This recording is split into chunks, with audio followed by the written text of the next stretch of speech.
All right, so today we're diving into contingencies in construction estimating. Okay. And I'm really excited about this one because I think it's a topic that a lot of people maybe don't fully understand or appreciate. Yeah. But it's so crucial to successful construction projects. So It really is. yeah, so why don't we start with just like a basic definition? What are contingencies in construction? Sure. So contingencies are basically a way to prepare for the unexpected in a construction project. They're financial cushions that are built into the budget to account for things that might come up that you couldn't necessarily plan for. Okay, so it's kind of like having a backup plan, but for money. Exactly. It's like an insurance policy for your project. So what kinds of unexpected things are we talking about here? Like what are some examples of things that might require dipping into those contingencies? Oh man, there are so many things that can happen on a construction project that you can't anticipate. You've got things like weather delays, Oh yeah, of course. material shortages, price fluctuations. Lumber prices went crazy a couple of years ago. Absolutely. Unexpected site conditions, like maybe you hit bedrock when you're excavating, Oh wow. or you discover some sort of hazardous material that needs to be remediated. You always hear those stories about people finding like buried treasure or something when they're digging. Right. But it's usually not treasure. Yeah, probably more like a headache. Exactly. Yeah. So contingencies are there to help cover the cost of those kinds of surprises. So it's not just about reacting to problems, it's about anticipating them too. Absolutely. And that's where the whole concept of risk management comes into play in construction. Okay, so how do you actually identify those risks? Like, are there certain categories or types of risks that are common to most construction projects? Yeah, definitely. So you can kind of break it down into three main categories. You've got design contingencies, which are for any unexpected changes to the blueprints or the scope of work. Okay. Then there are construction contingencies, which cover things like the weather delays, material shortages, and site conditions we talked about. Yeah. And then you have owner contingencies, which are for any changes that the client might request along the way. So basically anything that could potentially throw a wrench into the original plan. Right. And you want to have contingencies in place for each of those categories. It sounds like you really have to think like a detective to figure out what could go wrong. It really is a bit like detective work. You have to try to anticipate all the potential pitfalls and then figure out how to mitigate those risks or at least minimize the impact they'll have on the project. So have you ever had any like really surprising risks come up on a project that you just couldn't have foreseen? Oh yeah, all the time. I remember one project where we were building a new wing onto a hospital and we were excavating for the foundation and we came across this old underground storage tank. Oh no. We had no idea it was there. It wasn't on any of the maps or anything. And it turned out to be full of some kind of nasty chemical waste. Ugh, that's awful. Yeah, it was a huge mess. We had to halt construction while we figured out how to safely remove the tank and remediate the soil. It ended up costing a fortune and delaying the project by several months. But I'm guessing you had a contingency in place for something like that. Well, we did have a contingency for unforeseen site conditions, but it wasn't nearly enough to cover the cost of that whole ordeal. Wow, so even with contingencies, you can still run into problems if the unexpected is unexpected enough. Exactly. That's why it's so important to not only have contingencies, but to also have a good understanding of your risks and to be proactive about managing them. Okay, so let's talk about the actual process of estimating those contingencies. How do you know how much money to set aside? Yeah, that's the $1 million question. Literally. Right. Well, it's not an exact science, but there are some methods that you can use to try to get a reasonable estimate. Okay, so what are some of those methods? One common approach is to use percentage-based allowances. So basically, you take a look at the overall project size and complexity, and then you apply a standard contingency percentage based on historical data or industry benchmarks. So like a bigger, more complicated project would have a bigger contingency. Exactly. Makes sense. But that method isn't always the most accurate because every project is unique. Right. So another approach is to use historical data analysis, which basically means looking back at past projects and seeing what kinds of unexpected costs came up and how much they ended up costing. So kind of like learning from your past mistakes, but with money. Yeah, exactly. It's all about using information from previous projects to make smarter decisions on current ones. I like that approach. It seems very practical. Yeah, it can be very effective. Yeah. But even with the most meticulous planning, there are always external influences that can throw a curveball into your estimates. Like what? Well, the economy, for one. Oh yeah, of course. Inflation can really mess with your budget. Yeah. And then there are things like regional weather patterns. Right, if you're building in a hurricane-prone area, you're gonna need a bigger contingency for weather delays than if you're building in the desert. Exactly. So you have to factor all of those external influences into your contingency planning as well. So it's not just about the project itself, it's about the context that the project is happening in. Right. You have to consider the big picture. Okay, so now that we understand the different types of risks and the different methods for estimating contingencies, let's dive into the nitty-gritty of how those contingencies actually get calculated. All right, let's do it. So let's start with labor costs, because I imagine that's often a big chink of the budget. Yeah, absolutely. Labor is typically one of the largest expenses on a construction project.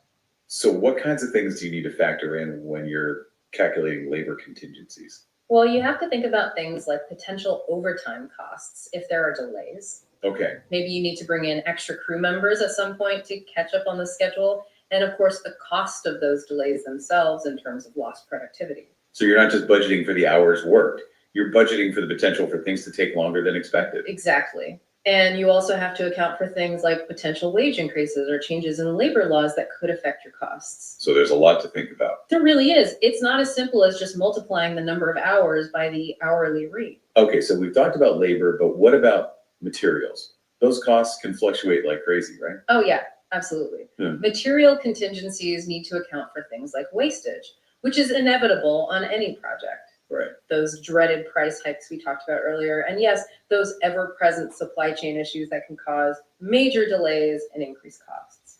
It seems like there's a whole lot that can go wrong with materials. Any tips from the trenches on how to really nail those estimates? Well, one thing that can really help is having good relationships with your suppliers. If you have a strong rapport with your vendors, they're more likely to give you a heads up if they're expecting any price increases or shortages. So it's not just about getting the best price, it's about having a reliable source for materials. Exactly. And it's also about staying informed about market trends. If you know that a certain material is likely to experience a price jump in the near future, you can factor that into your contingency. It sounds like you have to be part detective, part economist. Uh-huh. Yeah. Something like that. Yeah. You have to be able to analyze the market and anticipate potential fluctuations. What about equipment?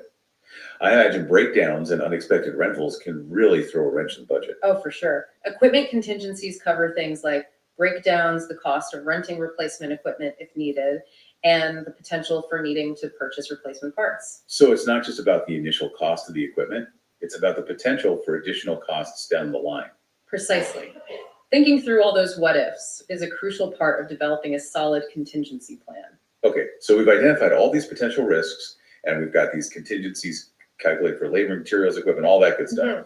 But how do we actually bring this all together in the budget? Yeah, so basically what you do is you take all of those individual contingencies and you add them up to get your total project contingency. Okay, so it's just a simple addition problem.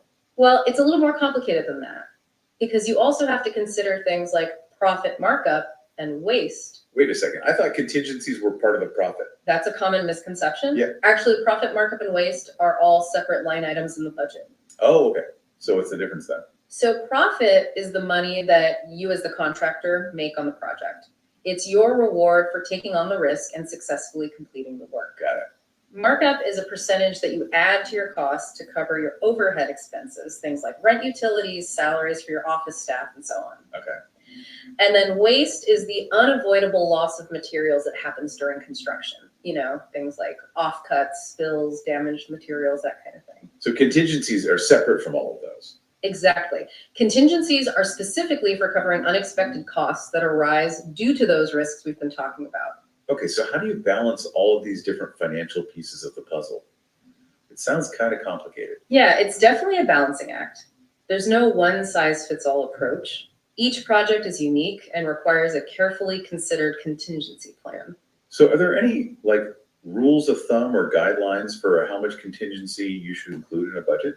Well, it depends on a lot of factors, like the size and complexity of the project, the level of risk involved, and the client's tolerance for risk. Okay, so there's no magic number. No, not really, but typically contingencies will range somewhere between 5% and 15% of the total project cost. All right, so let's say I'm the client and I'm looking at this budget and I see this big chunk of change set aside for contingencies.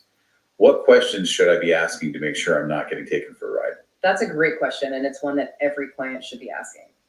Transparency is key when it comes to contingencies. You want to make sure that you understand how the contractor arrived at those numbers and what specifically those contingencies are covering. So how do I do that? Like, what are some specific questions I should ask? Well, first off, you want to ask how they calculated the contingencies. Did they just slap on a standard percentage, or did they really dig deep and analyze potential risks specific to your project? So I should be looking for a contractor who's really thought things through. Exactly. You want someone who's proactive and not just reactive. Okay, what else? You should also ask what specific items are covered by the contingency.